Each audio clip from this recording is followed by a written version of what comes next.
Welcome back to another episode of the Catholic Buzz podcast. Thanks for joining us today. My name is Father Daniele, and I'm joined by Josh Sullivan. Hello. Josh, welcome to you. Thank you. And Matt Van Milligan. Hello. Matt, thanks for being here as well. And this week we are in the season of Lent now, so things are taking a little bit of a somber turn. And by somber, maybe I shouldn't say somber because I love Lent. I really love Lent. It's a time of renewal. But also, what was funny about this year that caused a lot of drama and conversation in church circles and with people who are of the romantic type, which I am not, was that Ash Wednesday was the same day as Valentine's Day. Yeah. Right? Yeah.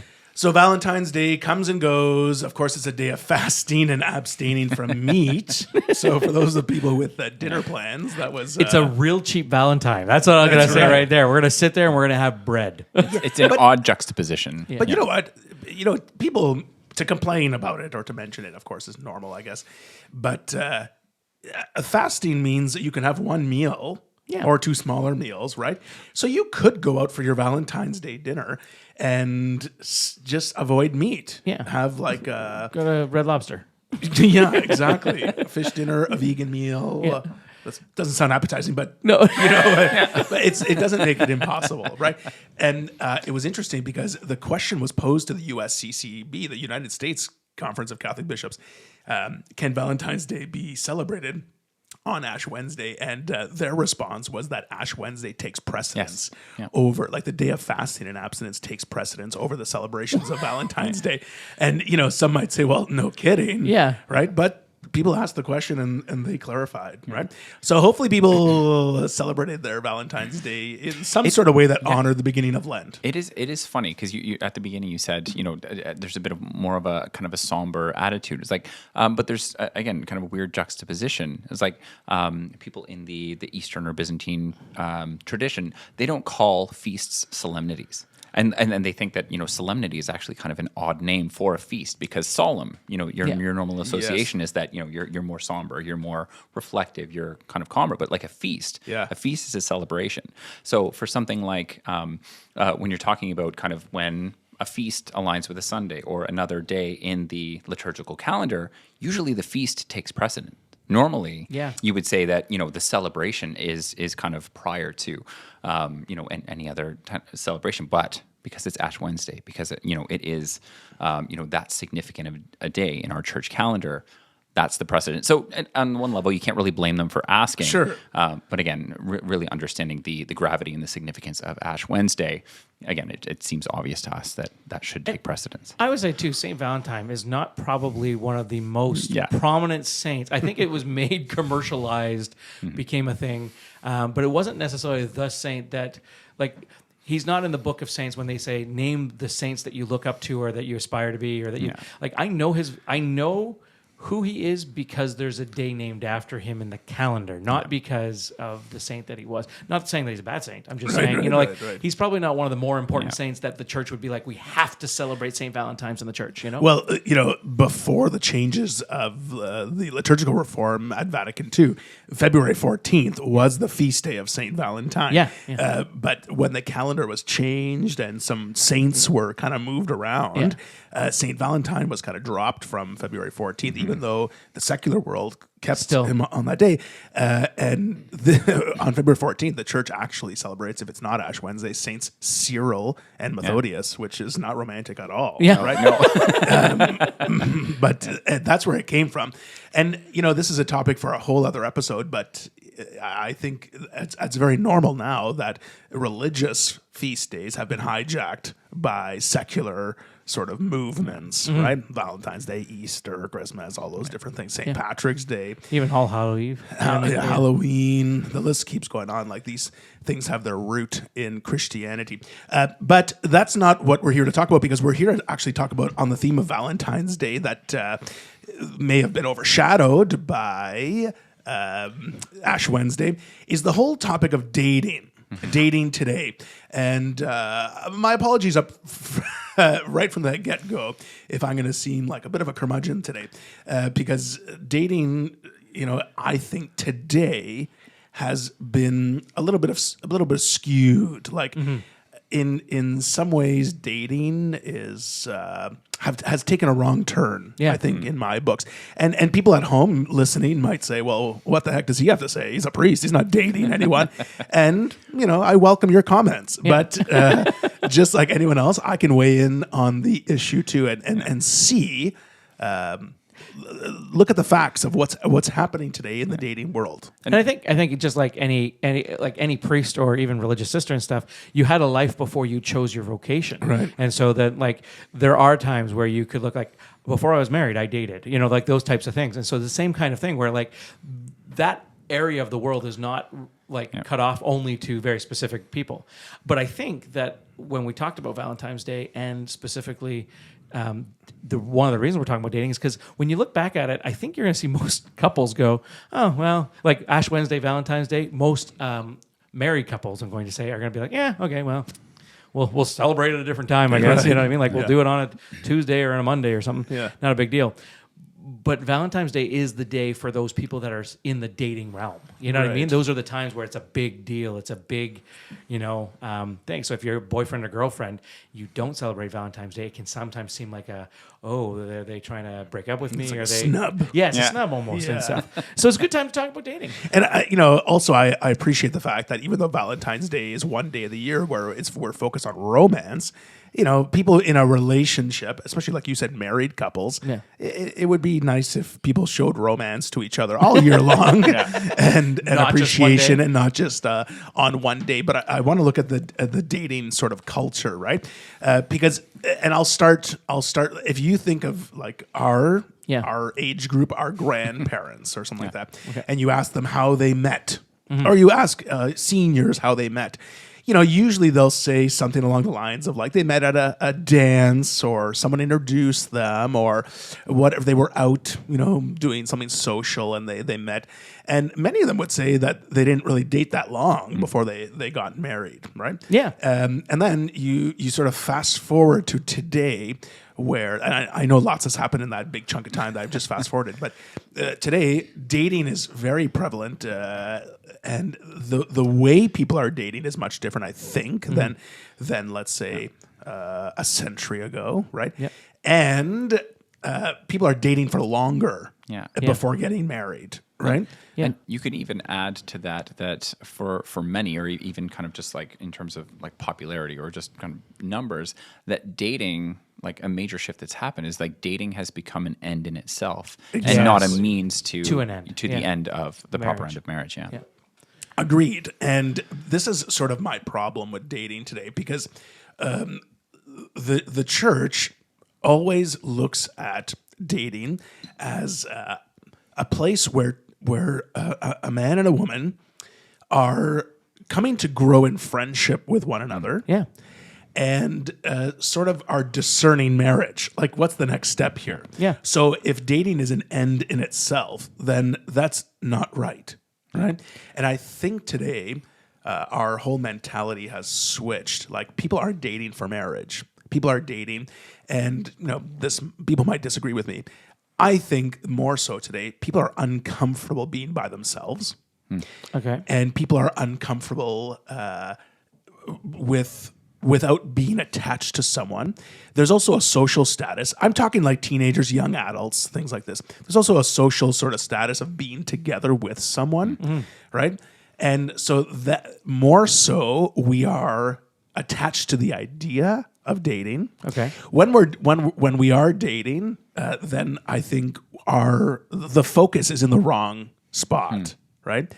Instead of coming to know each other in friendship, which I think should be done before even entering into a relationship, right? If you can't be a friend of someone first, why would you want to enter in a relationship with them, right? Like, if we're discerning marriage with our partner, then there are some steps that we have to take before we enter into a relationship with them, right? Yes, I'm nodding along, but I'm entirely hypocritical in nodding along. I think my wife and I were maybe an exceptional case in that we met, and within about 2 weeks we're pretty sure we were going to be married. So maybe it was the fact that I was in my late 20s and my clock was running out. No, but no, that's just like the whole process of dating, courtship was really accelerated for us because we had a pretty early clarity on kind of that we were going to be together long term. So yes, in ideal circumstances, yes, you establish a friendship if you already have a pre-existing kind of relationship with them. But I wanted to kind of point out that maybe that's not everyone's experience. Yeah. And I think another problem I have here is where people are looking for dates. Like, back to our grandparents or maybe our parents or whatever, they go to a dance, they find a partner, they go to a social event, they find a partner. Today, dating happens sort of behind the phone or within the phone.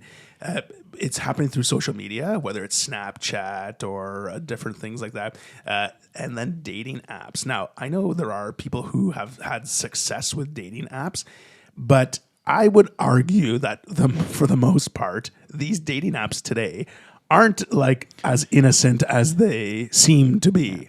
I think the purpose behind the dating app is depends too. Like, I mean, when you're going something like Tinder or Bumble, what is the purpose of those dating apps versus something like Catholic Match or ChristianMatch.com? Those are like when you're going to CatholicMatch.com, you're trying to find someone that shares your faith or shares the similar faith. And there's probably a purpose of you're probably both in it for marriage because that's what our faith suggests, right? You're dating to get married. Whereas in Tinder doesn't suggest that. In fact, they have very specific functions or options on things like we were discussing like Snapchat and those types of things that have options on it specifically to hide relationships or hide photos or whatever the case may be. So these are suggesting that you are not necessarily doing this in the confine to find a marriage. In fact, you might be doing this despite your marriage. You know what I mean? I was just gonna say you were saying about like our grandparents' age, and this is how they met, and technology wasn't really a part of it. Like that's kind of our experience too. Just like when we were proposing this as a topic, and be like, oh, okay. Like I actually had to mentally adjust for how much dating has changed since I dated in my early and mid 20s to now, and how much of a role technology plays. And to your point, that it's like it really depends on the technology itself isn't corrupting dating per se. It's just like what attitude does the technology take for some of these kind of services that treat marriage as the proper end of dating. These can be great for connecting people who otherwise wouldn't have kind of the opportunity to meet each other. But for these apps and these kind of this technology that treats dating as an end in itself, and it just keeps you in a cycle of dating for market reasons and for profit, because it keeps you on the site, it keeps you seeing ads, it keeps kind of generating. It's an investment plan for the app service provider. Those are the ones that are maybe causing these problems. Yeah, there's a sexual undertone to these apps that is a bit inappropriate and actually encouraging people to go that route. Why would you need to know who's available within 2 or 3 kilometers of wherever you are? Exactly. Like there's no other. If that's your point, that look, I don't understand why you would be. You know what I mean? Those are if it's not about sex, if it's not about trying to meet to hook up, or if it's not about, if you're just looking for a nice person to meet and have a discussion. I don't know about you guys. Like if I was single, wasn't married and everything else, and I was looking for someone to meet to have a nice discussion with, I would probably go 15, 20 minutes. I might even go a half hour. You know what I mean? Like I'm not looking for within walking distance of where I am right now. Right. Who can I quickly get to? And by the way, the same app actually tells me all the cheap hotels in the area. You know what I mean? Like there's proximity isn't a virtue. Yeah, exactly. Yeah. There's a culture there sometimes. I think we have to be very careful because I'm not saying that everyone who's on dating apps is using them for other purposes, but I think we have to be very careful in what we start to use those apps for, because there's a curiosity there. There's a curiosity there. It's like and the whole fact, like what we're doing, and here I'm going to sound like a curmudgeon, but you're looking at someone's picture and you have to make a decision, left or right, yes or no. Right? So right away, you're judging. you're judging someone based on their appearances, right? Yeah. And, sure, I think there is, of course, a physical attraction that exists in a couple that's dating. But, we get so accustomed to just judging people. And people who use that app a lot and just swipe left, right, I don't know which direction is yes or no, that has to have an impact on our... Yeah. On our mind, we look at people, bam, we made a decision. We've made a judgment about them in our mind, right? Well, and I think too, one of the big things you got to think about too is also how we are as human beings and how we are addicted to this thing called drugs and endorphins and everything else. So when you first get on this app, it can be really exciting just to look at pictures and then like swipe over, and one of the rushes is going to be, I find that person cute, I find that person cute, someone I find cute or good looking actually finds me good. Like that's one of those like your Facebook page type thing. Like, hey. And so you get a rush right there, right? But eventually you get used to that. You become accustomed to people actually. So maybe it's just about that kind of a rush. You know what I mean? Yeah. Somebody likes me, and now I'm getting validation from this other cute human being that I find, attractive. But then you kind of start going down to, well, now that doesn't do it for me anymore. So I'm going to start into the conversation part where I'm going to actually maybe text this person and say hi. And it's not going to go past that. I'm not going to go, but I'm going to just enter into a conversation. And now I'm having this conversation with this person. And depending on the app you're in, it might go one way or another, and you might actually then start to, like, again, endorphins. I'm talking now to this cute person that I find attractive and they find me attractive, and it seems to be going well. There's a rush of endorphins. There's a rush of, and then, but eventually it's a drug. A drug in the sense, like, those endorphins, those rushes are natural. It's instinctual. We have them for a reason. But the problem is you can wear them out just like anything else.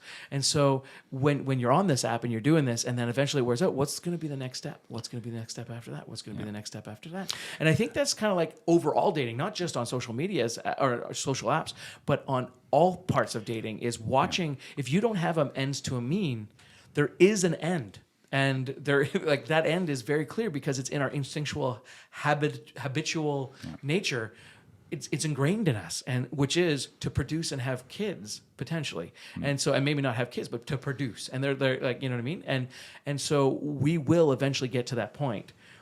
In most relationships, if we don't have an end in mind, if marriage is not that end, we don't have a goal to wait for, then what's the point? Why wait? Let's do it first date right now. You know what I mean? And that's why I mentioned these things about, the downside of these apps, and often like you're talking about what's the next step. Oftentimes people who meet on these apps will take it elsewhere.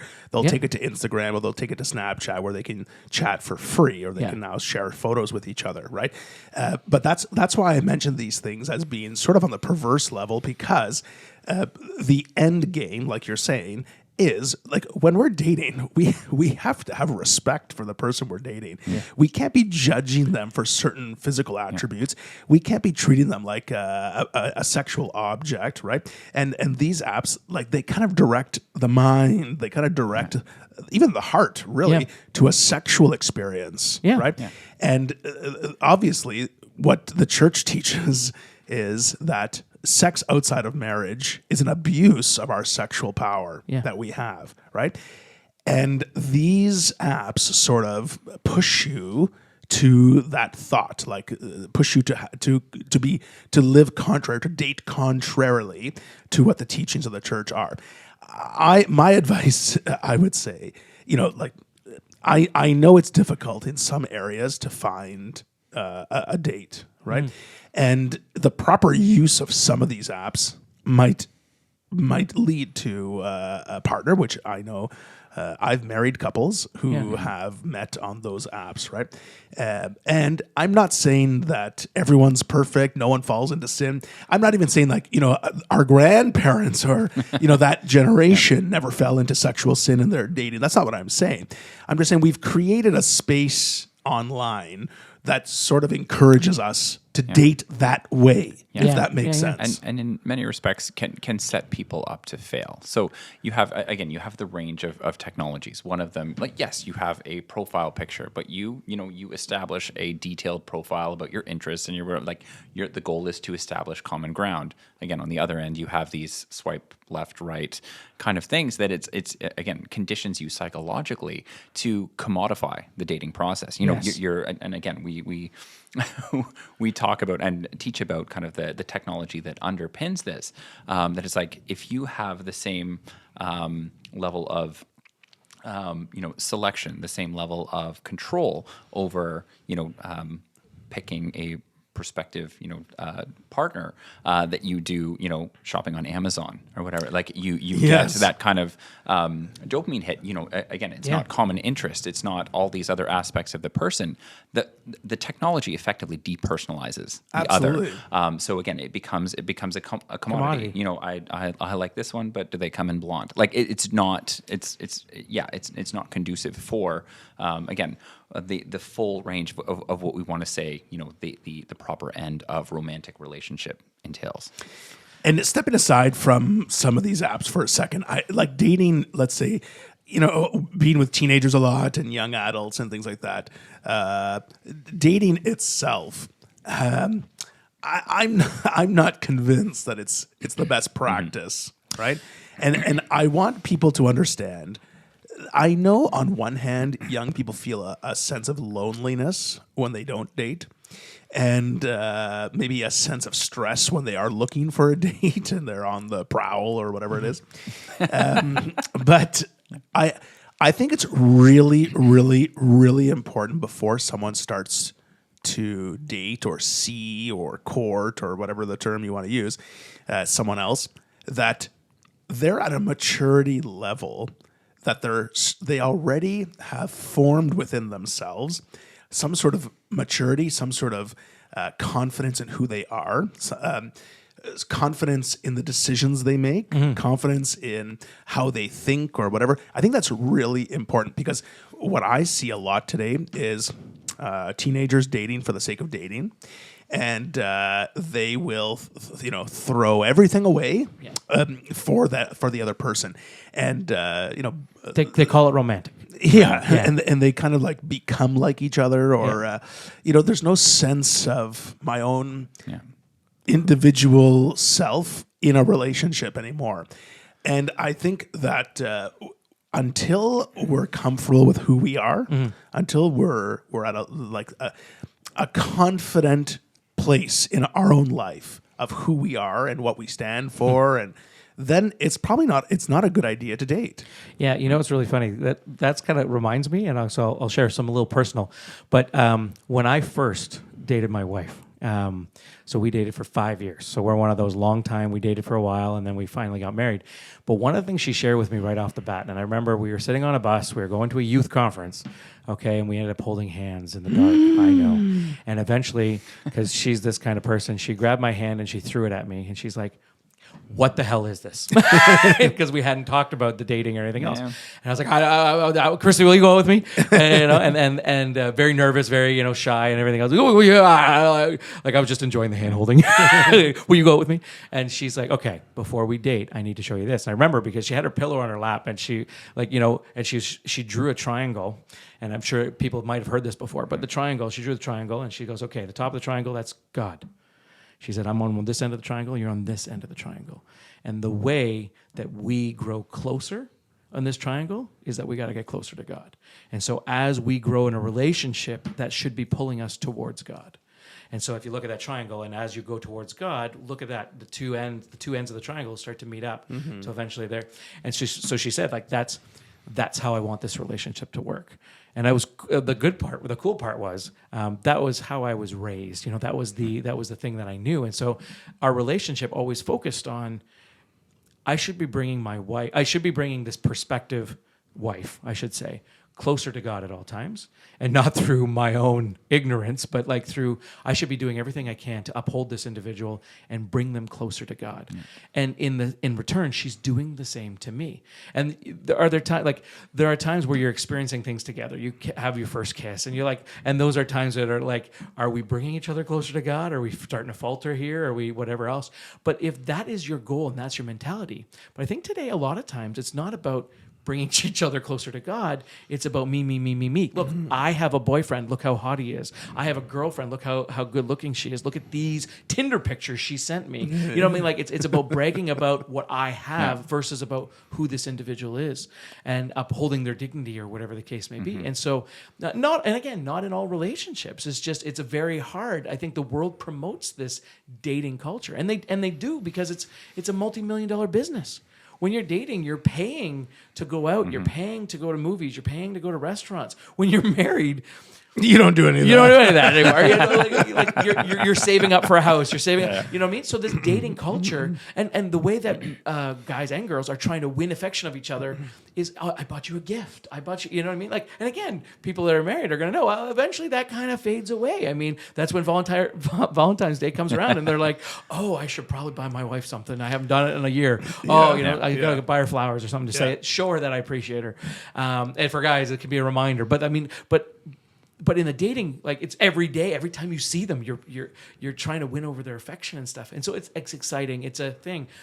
But then what's the end goal? What's the purpose? And I think dating now has become about me, me, me, me, me. So I'm getting the gratification. Yeah. I'm getting the, you know what I mean? Versus putting that person towards God. And if that's your goal, two things. If that's your goal, I think if you're both working towards that goal, you're going to find your partner in life. And that's what God. And if not, if you are and they're not, that's not who you want to be with, or vice versa. If you're you're not feeling that connection, then they're not worth having. You know what I mean?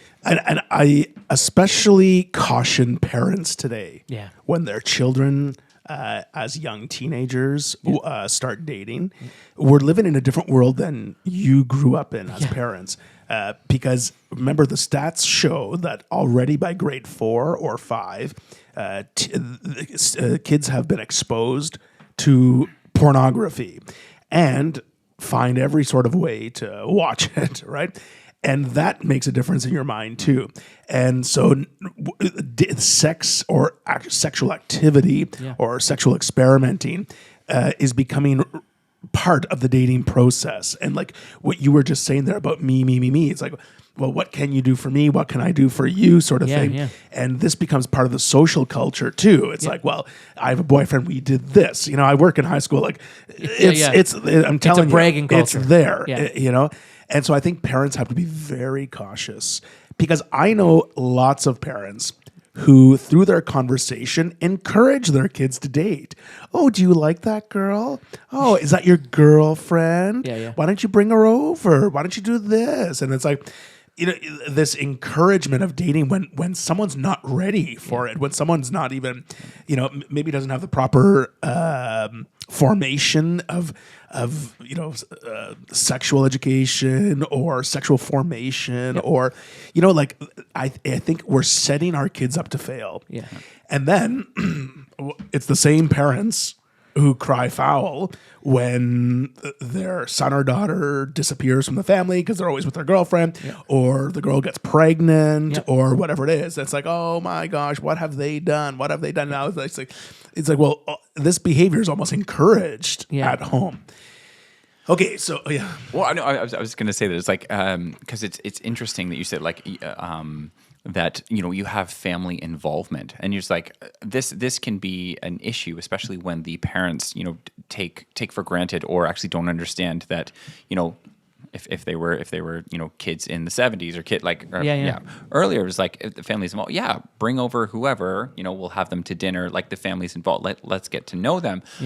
If they're not really aware of, you know, how much dating has actually changed, you know, since we're talking about kind of the advent of technology, but like certainly since the sexual revolution. It's like you go back much further, kind of historically, you know, the family would have been involved in the kind of courtship process. That like and I kind of joke, like one of my wife and I, our early kind of we both love, you know, Jane Austen novels. You know, we both love like Pride and Prejudice, and it's like. You look at dating in that context. You look at like pre-Victorian or like Regency era. It's like and it's all, very guarded. Yes. You don't just walk over and talk to her, and you wait to be introduced. Yeah. You were and like this idea that's like, okay, all of these social protocols, all of like the role of the family is to kind of navigate this problem of, I'm interested in you, I want to marry you, but I don't want to do it in a way that harms your reputation, that Yes. harms you, and like a lot of people post sexual revolution would look back and be like, this is so repressive to women, and this is so, who loves these novels? Who's reading Jane Austen? It's like, this idea that this gentleman is showing respect to you and your family for 2 years. Before you're even allowed to have a discussion alone together, or before you choose to have a discussion alone together. And again, I'm not kind of so anachronistic or naive to think we can just go back to that time, or we can just. But again, I think stories like this are important for our kids to read. Especially men to read, like there is a healthy way of bringing the family into kind of the courtship process. Having frank conversations with your kids. Do you like this? Why do you like this person? Where do you see this going long term? And actually, developing those interests in a protective way in community. We talk a lot to my boys, because I have 4 boys, and we talk about, through examples in our history, through family members, through all that kind of stuff. We talk about, okay, so do we see how emotions can change certain things, like when you're a teenager, when you're like when you're in this dating game period, do you see how maybe you might not make the smartest choices, or you might, like, we prep them from like 10, 11, 12, so then when they hit there, they start understanding. So this is why it's good to have your parents involved, or trusted guardians, I'm going to say, trusted people that are like, I see what you're looking in this person, but they might not be the right person for you, or they might, I don't like how they're treating you this way, or they seem to be selfish. You don't seem to be in the same spot in this relationship. Giving those pieces of advice and being able to warn. But one of the things that you talked about that I just want to hit on really quick is the fact that as the dating has changed, but part of the reason that it's changed, like the guy waiting 2 years to talk to this woman, is because guys, one of the things that we realize is guys on a I'm going to say stereotypical level feel they love physically in a way that they are willing to sit there for 2 years, willing to attend functions, willing to sit there and from across the room love this person. But then it changed, and so what we started doing is showing our love physically, because we couldn't show it in a sexual, physical way. We would open doors for women, and this is to show our love for this person, not sexually, but our actual physical love. Here, let me open the door for you. Let me pull out this chair for you. It is not being chauvinistic in any way. It's trying to show them love and respect. I don't want you to have to lift a foot. I don't want you to have to do anything. Let me show you that I can be your servant, that I can serve you, and that I love you, and that I want the best for you. You know what I mean? And that attitude was the way that men showed love physically. Well, when we get to a culture now where it's you swipe right and in 15 minutes you can be showing your physical love in a very different way, men don't need to actually step up to the plate and show their love any other way than wham, bam, thank you, ma'am. Yeah. You know what I mean? And so what happened is we've come to this culture where men are just used to showing the physical love without any of the emotional attachment.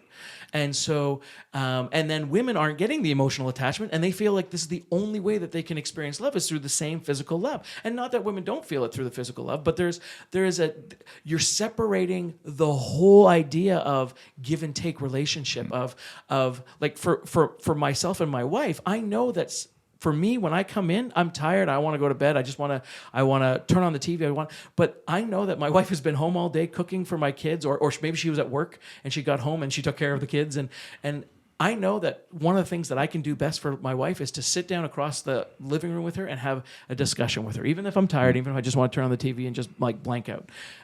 She feels love through me sitting down and doing that. And so that's like something I actually have to say, okay, I'm going to do this because I love my wife so much. You know what I mean? So taking that approach to, again, dating, taking that approach to let's make this relationship about me showing you that I love you. It doesn't have to end in sex. It doesn't have to even be, I mean, we're going to extreme here, but like it doesn't have to be about hand holding. I can show you that I love you through all these different ways. it doesn't have to revolve around this end game here. That can end in marriage. You know what I mean? And then, anyways, yeah. So. Yeah, and I think a number of things. I think it's okay for people to get to know people on a social level, right? First, go out in groups. And that's what I think. I think to go out in groups is a healthy way of getting to know someone without putting yourself in the situation of a temptation or things like that. I think honest and loving with a dignified approach to the other person is, not to put yourself in situations where, you're alone at night or things like that with the other person. Remember, dating someone, the purpose of dating, we're looking for a life partner. And I truly believe that God has a partner in store for people, right, who are called to marriage. And we got to discern that. Like we have to put ourselves in a position to be able to discern that. We're talking about courting and things, and how many, you're talking about families being involved and parents being involved, and how many of the courtship happens on the phone where parents don't even know what's going on or what information's been shared or what's been said to one another or what pictures have been sent to each other and things like that. We have to create sort of an atmosphere where we're trying to discover God's partner for us. Mm-hmm. And we're not going to be able to do that when we just look at each other and for the purpose of what can you do for me? Yeah. Right? So I think, to be in groups with one another, to grow in friendship with people, to pray about your partner, about like, where's God leading me? Like, where can God reveal his choice of partner for me? And to pray about marriage. I think these are the things that are sorely lacking in our dating process. But I don't know if it's certainly not popular. No, and it will never be popular to pray about your future spouse or to pray about where you're moving with your partner, or how to be dignified with one another. That will never be popular, but it is holy. And it is the right thing to do. And parents can do it now. Every night I pray for my spouse and my boys. And whether they be, I use the spouse word specifically because if they end up being priests, then I'm praying for their church communities, I guess. But I specifically, so Lord God, bless my boys, whatever. We ask you to bless their future spouse wherever they may be. Let them grow closer and closer to you, and always bring my boys holier into a holy relationship with you. And that's a prayer that I pray over my boys every single night when I bless them before they go to bed or after they go to bed. So I'm praying now as a parent for that future spouse. And not only that, but then I start to have this future relationship with potentially a daughter-in-law. You know what I mean? That I can have this... I've been praying for you for 20 years. You know what I mean? Like this is something that I can love and accept them exactly who they are as a daughter, and love them, like pull them into my family and love them. You know what I mean? Because you always hear about the in-laws. You know what I mean? But but to bypass that and just to love that human being is amazing, with their faults, their failings, and everything. We haven't even scratched the surface on that. Like you really marry a family. Like you marry someone, but again, if they're if they're have a proper and appropriate relationship with their family, you really do are marrying the family. Yeah. You marry into a community. Yeah. Well, that's all the time we got today to talk about for this next romantic time. couple. Yeah, maybe we'll talk about this again on another episode. But if someone wants to comment their agreements, disagreements, maybe if how you started dating at home and how that worked out for you, you could drop us a comment in our social media, or you could send us an email at askus@thecatholicbuzz.com. So that's all the time we have today. For Josh Sullivan and Matt Van Milligan, my name is Father Daniele. We'll see you next time on The Catholic Buzz.